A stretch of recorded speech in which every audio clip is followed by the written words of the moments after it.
For today's project, we're going to be thinking about pattern and shape, and we're going to be having fun. So let's get started. So what I wanted to show you today were these two lovely little wooden elephants. As you can see, they're the same, but they just get smaller. So what I thought would be fun to do is to make a paper version of this, and you could keep on making a long row of elephants that you filled with pattern. I'm going to show you one that I made here. Here is a paper one, little paper elephant, and I'm going to show you how to draw the shape. But what we're going to enjoy is just filling a shape with pattern. And you can use felt pen, or you could actually paint it if you wanted to. So I'm going to show you how now to make the shape. So here's my line of elephants, and I'm going to make one more, and it's quite a simple technique. I'm going to use felt pen, but I advise you to use pencil for your outline. And the shape is a sort of slanty box like that. When I got to here, I went up and I made the trunk, and then I just did a little semicircle there.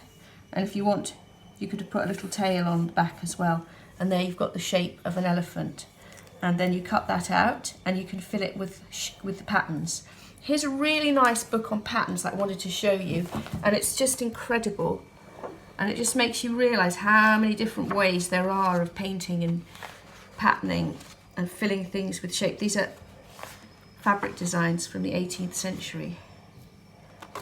So there's stripes, there's squiggles, there's a thing called a paisley. Let me find a paisley for you. You can make them full of flowers. You can make them, oh, this is the one I wanted to show you, look. This is a paisley, this is called a paisley. I'm going to lift it up. So that's quite a fun thing to draw, a paisley. You could fill your elephant with these shapes. Or you could make it like the elephant was wearing a kind of a coat. That one's sort of wearing a coat, but I've seen elephants in India that were just painted all over with pattern. So here is one that I was painting, and I'm going to carry on painting that now. So I've got some squiggles and shapes here, and a very Indian thing is to make little dots. So I'm going to do some little dots like that. It doesn't have to be an Indian style elephant, but I quite like that. And then I'm going to use the edge of my brush to make a sort of flower around the eye. We change colour. I'm going to go for this very bold orange, and I'm going to do some sort of teardroppy shapes like that, or are they petals? Who knows? Sometimes I don't even think what I'm doing. I just start doing it, and then I kind of add on. So I'm going to go around the shape that I made there. You can make them all different. You could make them march all across a wall.